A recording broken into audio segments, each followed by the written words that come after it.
السلام عليكم ورحمة الله. soo dhawaada saaxiibayaal kuna soo dhawaada Abayaan Media. muuqaalkiina maanta waxay inuu hadli doonaa Nelson Mandela madowgii marlaaragaha halgamaa si ballaaran uga soo horjeeday nidaamkii kala soocaha ee ka jiray Koonfur Afrika oo ahayd tusaalaha ugu foosha xun ee dunida ku dhisan midab kala sooc kaasoo ahaa in 5 milyan oo cadaan ah ay xukumayeen 29 milyan oo madow ah. waxa ay raaceen cadaankii tirada yaraa ee dalkaas haystay siyaasad ku dhisan in la gumaysto dadka madowga ah laguna haayo deegaano sabool iyo abaar ah iyo tan ugu daran oo ah in laga dhigto adeegayaal ay adoonsadaan. Nelson Mandela wuxuu dhashay sanadii 1918 aabihiisna wuxuu ahaa madaxa qabiilada Timbo ee waddankaas caanka ka ah.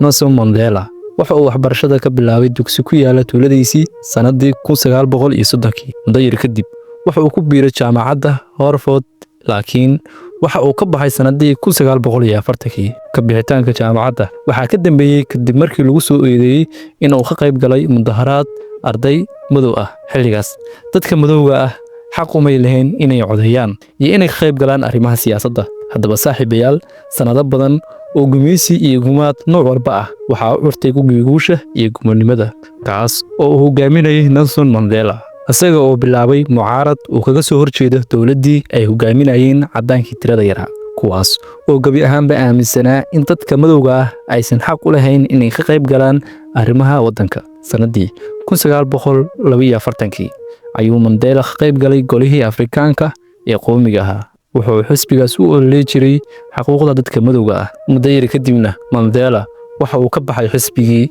waxa uu noqday hogaamiye mucaarad ah oo ka soo horjeeda takoorka dadka madow. intii hore Mandela waxa uu ku baaqi jiray in takoorka laga hortago iyo in aan hubka la isticmaalin laakiin kadib markii rasaas lagu furay dad rayid ah oo mudaharaadayay sanadii 1960 ayuu Mandela iyo hogaamiyaasha kale ee soo saareen go'aan ah in hubka la qaato. Mandela waxa la xiray sanadii 1962 iyadoo lagu soo eedeeyay in uu si sharci darro ah u safrayay waxaana lagu xukumay 5 sano.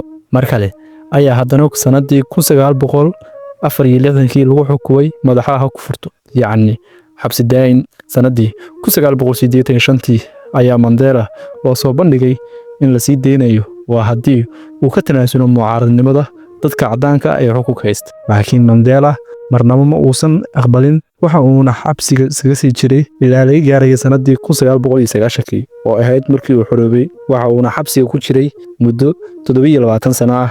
Mandela waxa uu noqday madaxweynihii madow ah ee ugu horreeyay Koonfur Afrika asagoo oo talada dalka hayay intii u dhaxaysay sanadii 1994 ilaa 1999. haddaba daawadayaal muuqaalkiina maanta halkaas ayaynu ku sameynaa. haddaba haddii aad nagu cusub tahay ka mid noqo asxaabta nagu xiran.